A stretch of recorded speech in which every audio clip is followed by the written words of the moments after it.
Амаль усё сваё жыццё ён збіраў музычны фальклор беларусаў, выдаваў зборнікі і спеўнікі. Спачатку яго арыштавалі польскія ўлады і пасадзілі ў лукішскую турму, але ён вызваліўся і ўцёк у БССР. У гады вялікага тэрору яго арыштавалі ўжо савецкія чэкісты і адправілі ў Салаўкі. Там яго расстралялі рашэннем тройкі па палітычным артыкуле. Палатно расказвае пра даследчыка беларускага музычнага фальклору Антона Грыневіча. Антон Грыневіч нарадзіўся 3 мая 1877 года ў фальварку Іванаўшчына на Лепельшчыне. У 1906 годзе ён пераехаў у Пецярбург, а да пераезду паспеў скончыць толькі Дзісненскае гарадское вучылішча. У Пецярбургу хадзіў на розныя курсы і працаўладкаваўся ў Міністэрства гандлю і прамысловасці. Паралельна атрымліваў музычную адукацыю, скончыў музычную школу кампазітара Сергея Ляпунова. У Пецярбургу завёў знаёмствы з дзеячамі беларускага адраджэння. Беларушчына моцна паўплывала на далейшае жыццё Грыневіча. У 1906 годзе ён стаў членам выдавецкага аб'яднання «Загляне сонца» і «У наша аконца». Яшчэ праз 4 гады у 1910 заснаваў выдавецтва Антона Грыневіча на ўласныя грошы. Яно праіснавала амаль да пачатку Першай сусветнай вайны. За 3 гады выдавецтва Грыневіча выпусціла 11 кніг. У гэты час Грыневіч заводзіць сяброўства з Янкам Купалам. Разам з ім у 1911 годзе яны запісвалі народныя песні ў сядзібе маці паэта на Лагойшчыне.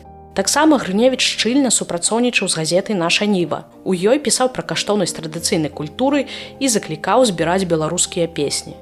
У 1914 годзе пачалася Першая сусветная вайна. Грыневіча мабілізавалі ў войска. Ён служыў у тылу ў Цвярской вобласці, займаўся ўлікам грузаў на паўночны фронт. Пасля кастрычніцкага перавароту Грыневіч перабраўся ў Маскву. Там уладкаваўся супрацоўнікам беларускага нацыянальнага камісарыята. Ён працаваў у культурна-асветніцкім аддзеле. Калі абвесцілі незалежнасць савецкай Беларусі, ён пераехаў у Мінск. Там атрымаў пасаду кіраўніка Беларускага народнага дома. У 1920 годзе ён перабраўся ў Вільню. Там падтрымліваў беларускія ініцыятывы, у тым ліку і тэатральную студыю, беларускую драматычную майстэрню.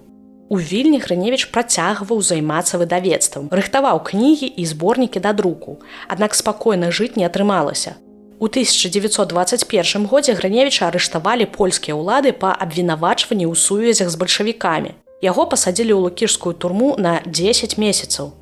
Пасля вызвалення яшчэ некалькі гадоў ён знаходзіўся пад назіраннем польскай паліцыі, але ўсё роўна заставаўся ў Вільні, працаваў у Віленскай беларускай гімназіі, сакратаром таварыства беларускай школы. Там жа паспеў выдаць школьны і народны спеўнікі.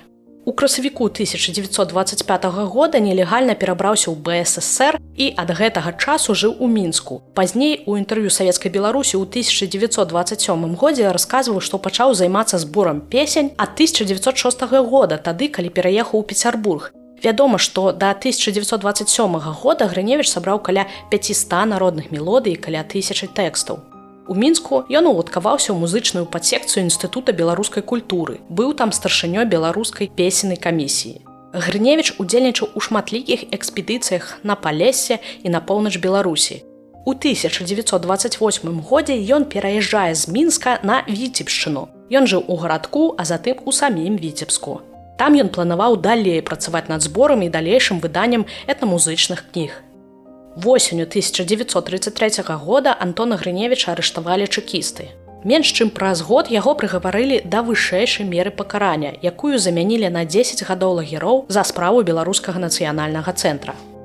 Што за справа Беларускага нацыянальнага цэнтра? У 1933 годзе беларускі НКУС завёў супраць дзеячаў, якія ўцяклі з Польшы ў БССР, крымінальную справу. Чэкісты сцвярджалі, што арыштаваныя беларускія дзеячы з'яўляюцца агентамі польскай разведкі, чаго, вядома, не было. Таксама чэкісты былі ўпэўненыя, што беларускія дзеячы імкнуцца зрынуць савецкую ўладу і ўсталяваць буржуазна-дэмакратычную рэспубліку. Па справе праходзілі больш за 200 чалавек. Амаль сотні прад'явілі абвінавачванні і судзілі. Ужо пасля смерці Сталіна высветлілася, што справа Беларускага нацыянальнага цэнтра была цалкам сфабрыкаванай. Пасля вынясення прысуду Грыневіч знаходзіўся ў турме ў Салаўках. 25 лістапада 1937 года Антона Грыневіча зноў прыгаварылі да вышэйшай меры. Датай смерці значыцца 8 снежня 1937 года. Грыневіча расстралялі ў Ленінградзе. а рэабілітавалі ў 1956.